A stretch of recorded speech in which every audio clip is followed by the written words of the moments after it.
Olá, minha gente, boa noite. O assunto de hoje vai ser sobre material ativo, espessantes, concentração, né? Esse meio aí de detergentes, né? De produtos de limpeza, né? Que tem a ver, que precisam desses detalhes aí de concentração, material ativo, o que é uma coisa, o que é outra. Um detergente, porque ele é grosso, quer dizer que ele é concentrado? Então vamos lá, iniciar aqui o assunto. Pessoal, quando a gente fala em material ativo, olha só, material ativo, ou então matéria ativa. O que é ativo? Atividade, de ação. É quem vai fazer realmente a ação. Que ação? Num produto de limpeza é ação de limpeza, não é? Então, o que é matéria ativa ou material ativo? É o time de componentes aqui, o time de materiais, de matérias-primas, que estão aqui dentro de um produto que vão lá fazer aquela ação. No caso aqui de um detergente, qual é a função do detergente? É limpeza, é lavar, é remover gordura, né? Limpar aquela superfície ali e a gente joga água e faz aquele processo aí de limpeza. Né? No caso de um detergente, lava-louças, quem é o quê? O ácido sulfônico, a amida, o lauril, o Renex. Entendendo aí sobre o que é material ativo, agora vamos entrar um pouco aí do que é concentração, também falar sobre espessantes, né? O que é a concentração? Vamos supor que eu tenho essa garrafa de 500 ml, né, de detergente, entendeu? Que é comprado no supermercado, mas eu fui uma parte, boa parte já foi usada, só tem um terço aqui, deve ter em torno de 200 ml aqui só de produto. Então ele vem com a concentração de fábrica, né? Digamos que esse detergente aqui ele tenha 5% de sulfônico aí na composição dele, certo? Tá aqui, ó, 5% de sulfônico. Então, imagina aí agora, se eu colocar água aqui nessa garrafa de detergente e completar até aqui os 500 ml, né? Então, eu colocaria 2,5 partes de água. O que eu ia estar fazendo? Eu ia estar fazendo uma diluição, eu ia estar colocando mais diluente dentro desse detergente aqui, e com isso eu ia diminuir essa concentração, entendeu? Olha só, se eu tenho 200 ml, eu coloco mais, vamos facilitar a conta, aqui eu tenho 200 ml de detergente, se eu colocar mais 200 ml de água, eu vou estar reduzindo, vou estar diluindo esse produto aqui, então essa concentração aqui, ela vai cair pela metade, certo? Então ele vai dando, no final das contas, vai dar um detergente fininho, né, ralinho? E o que é que a gente usa para aumentar essa viscosidade, para que ele continue com a mesma aparência? Aqui, ó, um espessante, como por exemplo o sal de cozinha, como o sulfato de magnésio, e vários outros produtos que são usados como detergente, são usados como espessante. Isso em base eletrólito. Que danado eletrólito? São materiais que quando é adicionado na água, ele conduz a eletricidade, ele aumenta a condutividade elétrica, certo? Então, por isso, são materiais eletrólitos.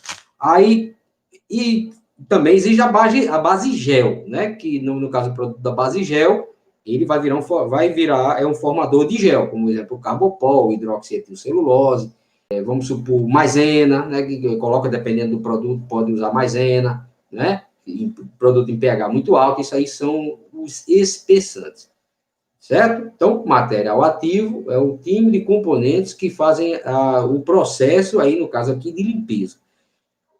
Concentração é a quantidade de material que tem naquele volume. Então, se eu colocar mais líquido, eu vou estar diminuindo o volume, aumentando o volume e diminuindo a concentração.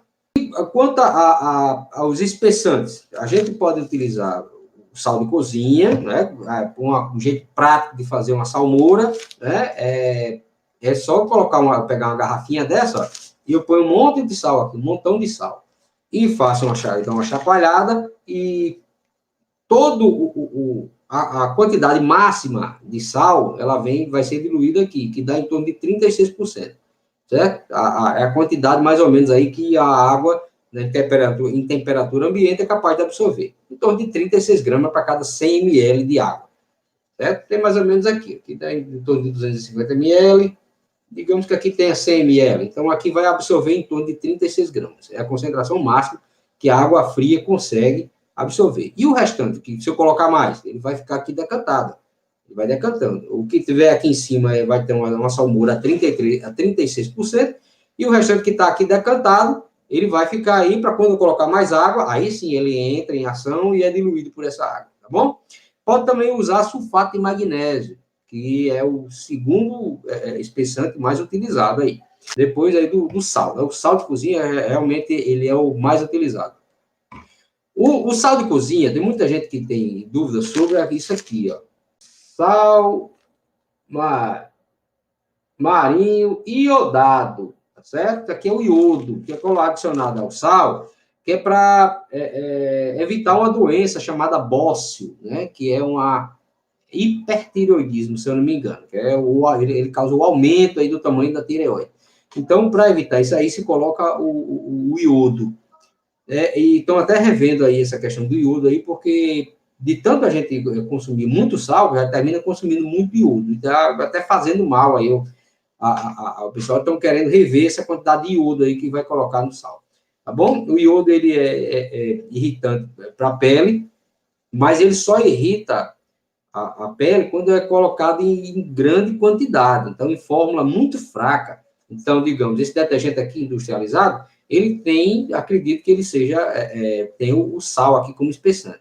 Mas se eu colocar aqui, completar essa garrafa com a de água aqui, e adicionar um monte de sal, e mesmo que ele volte a engrossar, aí sim ele vai ter uma quantidade de sal muito grande, né? E aí sim ele pode chegar a irritar a pele, tá bom? Se você conseguir um sal sem iodo, você use o sem iodo, mas se não conseguir, pode usar o sal iodado mesmo, desde que você não extrapole, não use muito sal aí na tua formulação. O ideal é se fazer a salmoura, você faz uma salmoura bem forte e vai adicionando essa salmoura aí no detergente.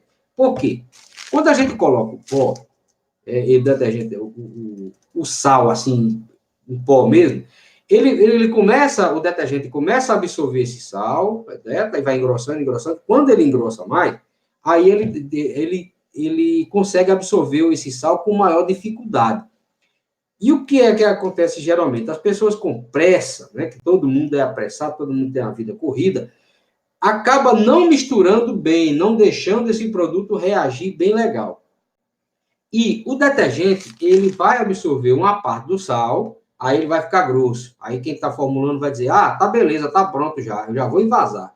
E já invasa. Mas esse material, ele precisa de um tempo para a reação química acontecer e ele absorver realmente todo esse sal, tá certo? Então, se a gente adicionar ele em pó e não esperar o tempo necessário, pelo menos uma hora, né, para esse detergente, todo esse líquido aqui, essa água que está aqui, absorver esse sal, o que vai acontecer é que a gente vai deixar esse detergente de lado e ele vai terminar vindo a decantar, ou muitas vezes ele pode ficar opaco. Porque na hora que a pessoa está fazendo, está ok, mas a pessoa não leva em consideração que essa água vai absorver o restante do sal. E ele termina desandando depois. Isso aí é bem comum, isso é muito comum. E na grande maioria das vezes o problema é pressa. Tanto a questão da soda cáustica, que ela tem que ficar as 12 horas lá estabilizando, né, para ela poder ser usada, quando a gente dilui, né? Aí ela espera 12 horas para ela agir, e depois que você neutraliza o ácido sulfônico, ele também tem que esperar algumas horas, pelo menos algumas horas. Mas o ideal é que você deixe lá de um dia para o outro, para estabilizar bem, para que toda essa reação química aconteça, tá certo? Todos os materiais, um absorva o outro, as reações químicas aconteçam, a neutralização realmente aconteça, não fique só da cáustica livre, né, no produto. Então, isso é muito importante. Até a próxima. Tchau.